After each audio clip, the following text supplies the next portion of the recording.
Still working on the butt though. Like I really want to give Nicki Minaj a run for her money one day.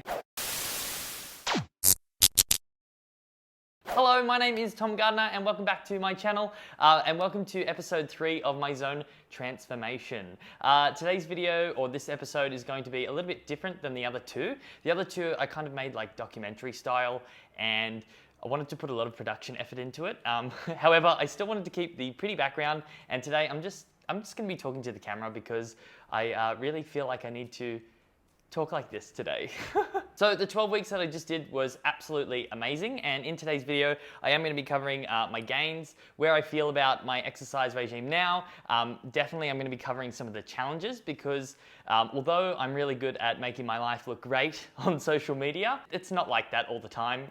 There is challenges and I want to talk about them today. So I probably want to kick this video off with the gains more so because the gains are the good bit that you get to take away from the 12 weeks. And the number one thing that I really appreciate about this experience was the relationship I now have with exercise. So just to give you a bit of a background, my exercise beforehand, I never liked exercise. The idea that people had to go to the gym and really shred their bodies just to look good really made me feel awful. I was like, oh, why do I have to do all of that stuff just to have a good body? And I never really got why it made you feel good or why anybody would even want to do it. So my mind is completely changed in regards to that. And I think I owe it all to repetition, Brandon being such a good coach. And yeah, I am just really impressed that I can get up early in the morning now and go, yes, I'm going to the gym or I'm going to boot camp, and it's freaking amazing. And obviously one really cool thing to appreciate from this whole experience is the physical changes that have happened to my body. In the beginning, I really just kind of wanted to shred some fat off my stomach, get a bigger butt, and get some pectorals happening, and I definitely have made gains on those, but more so I've leaned out. So if you have a look at the before shots, I am what we would call skinny fat.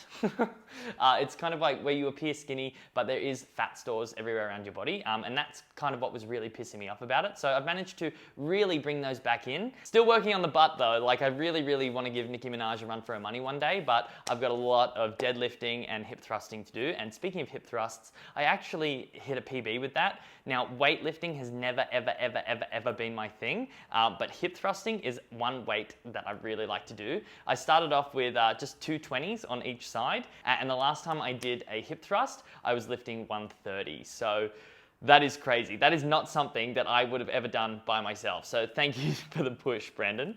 Okay, so now I wanted to talk a little bit more seriously about the challenges that I faced in the last 12 weeks, because seriously, the challenges are there, they are real, and even till now, I'm still having challenges, and most of them are all mental. That's literally what half this battle is. It's like 70% mental, 30% physical. And one of the biggest things that I was probably guilty of, it was not putting the right things in my mouth when I knew I should have been. So I don't know if anybody else can relate to this, but you kind of like when you get something really delicious put in front of you and you're like, oh, I know I can't have that, you kind of almost want it a little bit more in a way.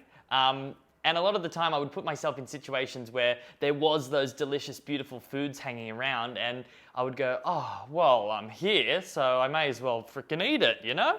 And then later really regret it. And I would, you know, when I would think about it, I'd be like, oh, but I was at that party, or I was here, or I was doing this thing. And I would blame the situation, not really look at what I could have done to change that, you know what I mean? Like the whole time I'm in control of what I put in my mouth, but I go, oh, but I was at a party and I had to eat all that bad food and blah, blah, blah, blah, blah. It's only something that I can work on and I'm still only human.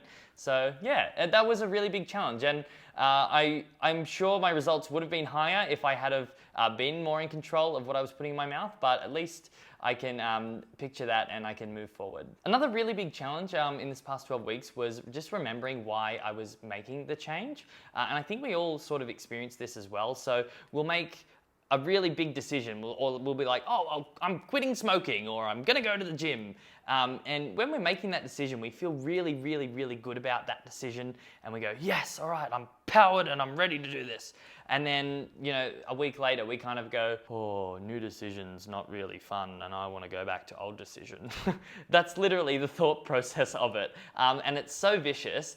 And I think it's really important to to keep things around you or in your face or in your general line of sight that remind you of why you're doing it, because this is honestly something that really, really affected me during this challenge, especially going back to the food. Like, I would just totally forget why I wanted to do it, and that would almost allow me to go and make a bad decision. So I've quickly learned that I really need to keep the essence of why I'm doing stuff in the forefront of my mind. It's just to keep you on track. I try things like putting sticky notes on my fridge, because I'm always in the fridge now, like eating food.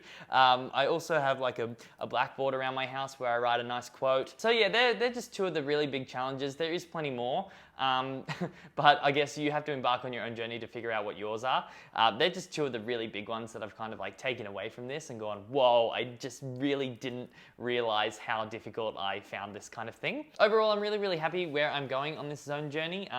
Falling off the horse or not, I know I've always got that support to pull me back up. And I'm just really proud of Brandon as a person.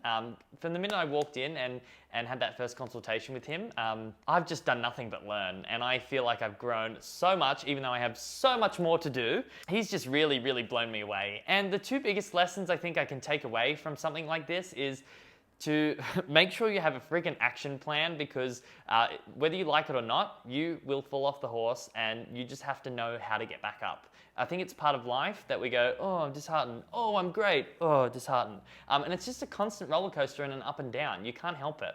So having an action plan will always kind of be like a guide for you to get back up on that horse. And the other lesson that I think I can really take away from this is to just really know what your essence is about anything. If you're going to start a new journey, know why you're doing it.